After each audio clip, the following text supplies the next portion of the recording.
तो ये है स्पेक्ट्रम की बुक, आधुनिक भारतीय इतिहास की बुक। और इस वीडियो में हम जानेंगे इस बुक के बारे में सब कुछ। और मैं इस बुक के बारे में हर वो छोटी छोटी चीज़ बताऊंगा ताकि अगर आपको कन्फ्यूजन हो रहा है कि ये बुक लें या न लें तो आप खुद डिसाइड कर पाएंगे कि ये बुक आपको लेनी है या नहीं लेनी। तो हेलो दोस्तों, जय हिंद। मेरा नाम है विवेक और आप देख रहे हैं माई एग्ज़ाम। तो चलिए देखते हैं इस बुक में क्या है और कौन सी चीज़ें हमें ज़रूर जाननी चाहिए। तो इसके लिए आप पूरा वीडियो देखिएगा। तो सबसे पहले हम शुरू करते हैं इसके प्राइस से, ठीक है, क्योंकि बिन पैसा काम कैसा, ठीक है। तो 410 रुपये इसका प्रिंटिंग प्राइस है और ये मुझे 280 रुपये के लगभग पड़ी थी। हो सकता है कि आपको ये नज़दीकी बुक स्टोर पर कम ज़्यादा में भी पड़ सकती है। मैंने अमेज़ॉन की लिंक दे दी है, तो आप चाहें तो वहाँ से भी एक बार चेक कर सकते हैं, शायद वहाँ आपको सस्ती पड़ जाए। और फिर अब इसके बाद चलते हैं इसकी विषय सूची के ऊपर। विषय सूची के लिए आपको बहुत ज़्यादा पेशेंस की ज़रूरत है क्योंकि इसकी विषय सूची बहुत ज़्यादा लंबी है। इसकी विषय सूची 28 पेजेस की है। इतने में तो मॉडर्न हिस्ट्री की पूरा नोट्स बन जाए।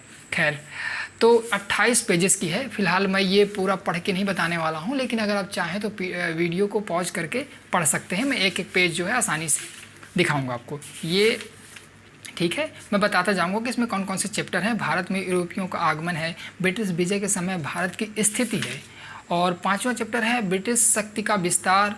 6वां चैप्टर है इसमें 1857 से पूर्व ब्रिटिश साम्राज्य के विरुद्ध जन असंतोष। 7वां चैप्टर है 1857 का विरोध, सामाजिक धार्मिक सुधार आंदोलन, सामाजिक सांस्कृतिक सुधार, और भारत में आधुनिक राष्ट्रवाद का प्रारंभ, भारतीय राष्ट्रीय कांग्रेस की स्थापना, उदारवादी चरण, उग्र राष्ट्रवाद का उदय, क्रांतिकारी गतिविधियों के प्रथम चरण। यानी देखा जाए तो टोटल इसमें पूरे 39 चैप्टर के लगभग हैं। यानी इसमें 1600 ईस्वी से लेकर पंडित जवाहरलाल नेहरू और उसके आफ्टर, यानी आफ्टर नेहरू के बाद भी इसमें पूरा सिलेबस कवर किया गया है। क्योंकि मैं आपको बताना चाहूँगा कि ये बुक जो है यूपीएससी के लिए ही डिज़ाइन की जाती है। तो यूपीएससी का जितना भी मॉडर्न हिस्ट्री का सिलेबस होता है वो पूरा इसमें कवर किया गया है।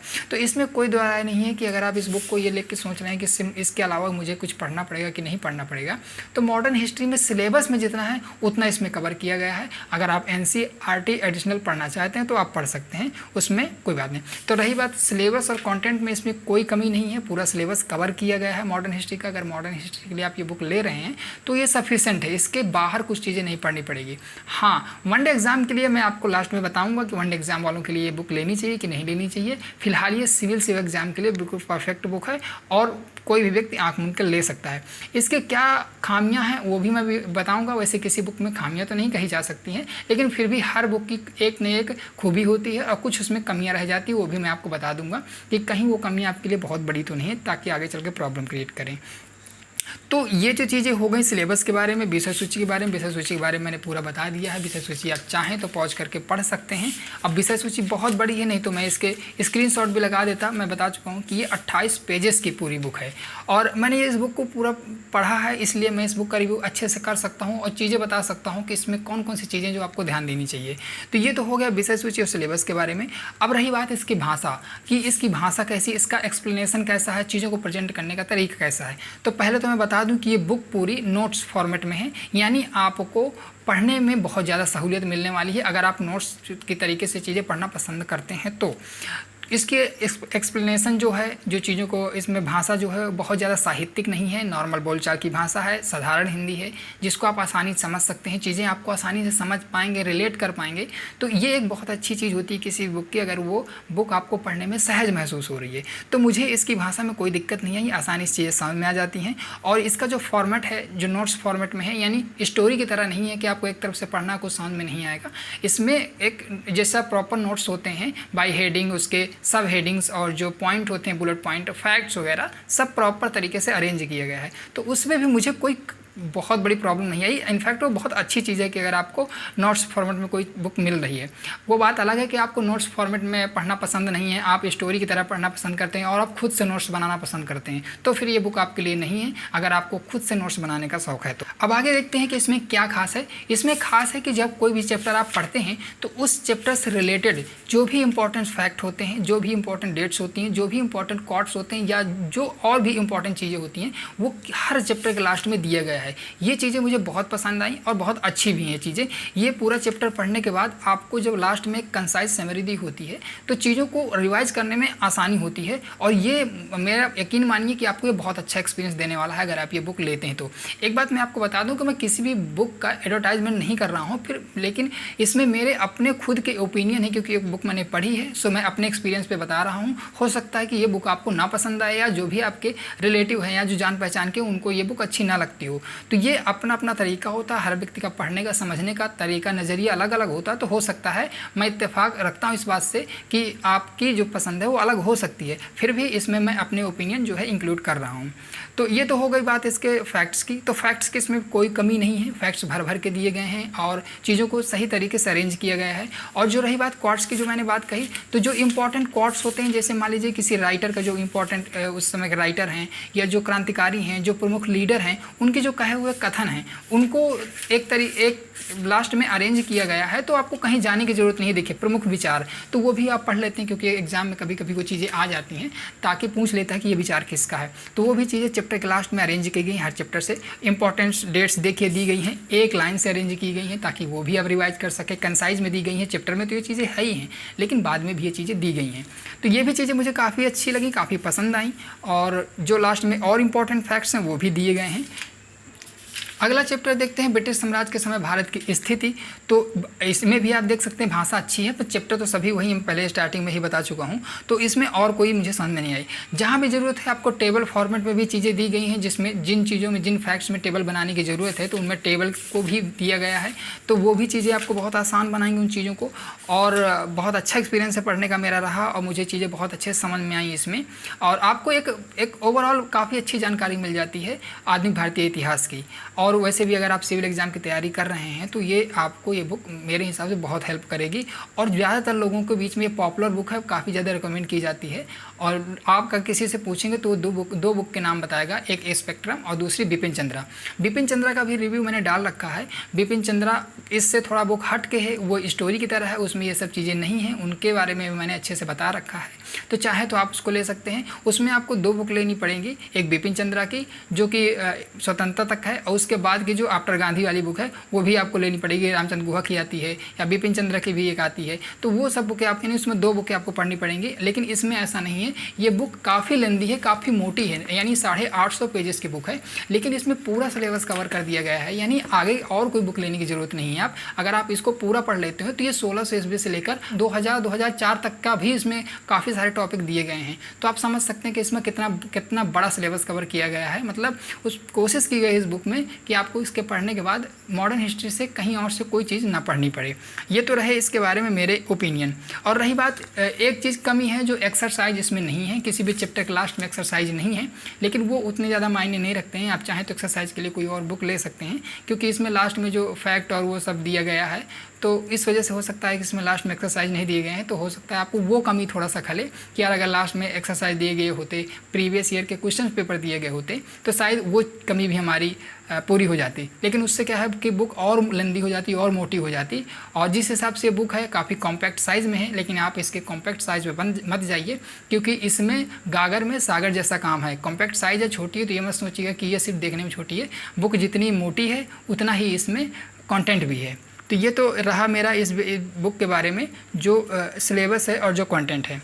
अब बात आती है इसके और भी चैप्टर्स जो हैं वो भी काफ़ी, मतलब पूरे इंपॉर्टेंट चैप्टर ही हैं, क्योंकि पूरा सिलेबस ही इसमें कवर किया गया है। ये देखिए, आप देख सकते हैं पूरी तरह से इसमें जो भी हर चैप्टर के लास्ट में जो इंपॉर्टेंट फैक्ट्स हैं वो दिए गए हैं। देखिए, आप देख पा रहे होंगे।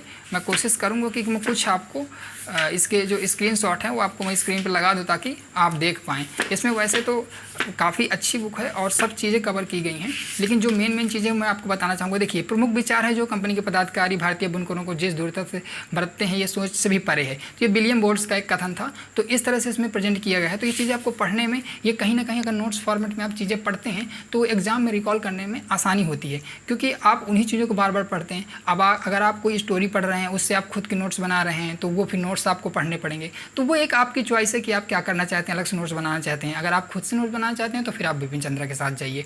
इस बुक के बारे में जो मेरा ओपिनियन रहा है या जो भी मेरा एक्सपीरियंस रहा है वो मेरा काफ़ी अच्छा रहा है और मैं इस बुक को दिल से बहुत पसंद करता हूँ।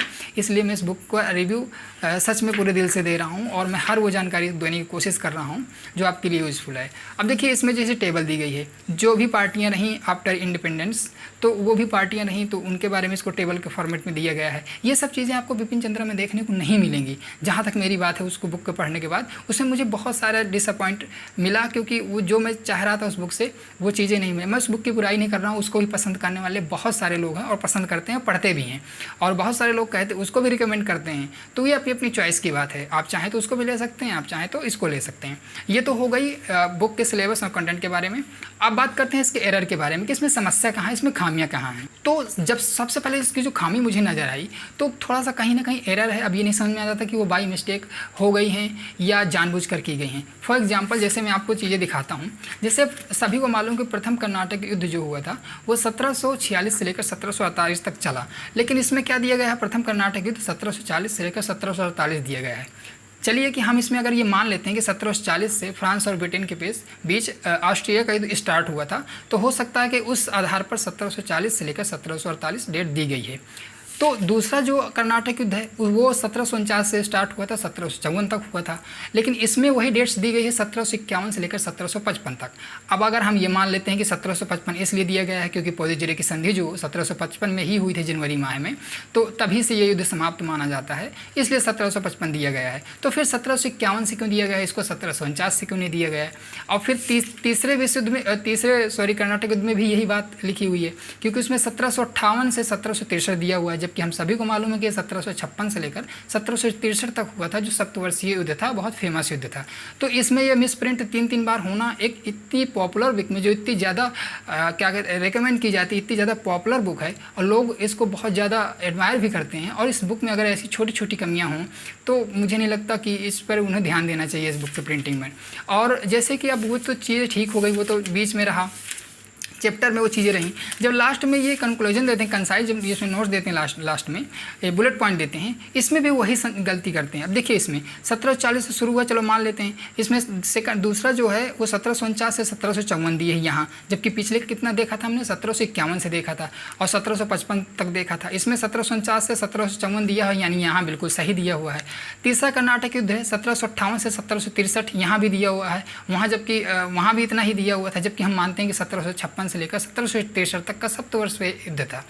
तो ये चीज़ें मुझे थोड़ा सा कहीं ना कहीं डिसअपॉइंट करती हैं और कहीं ना कहीं कन्फ्यूजन क्रिएट करती हैं।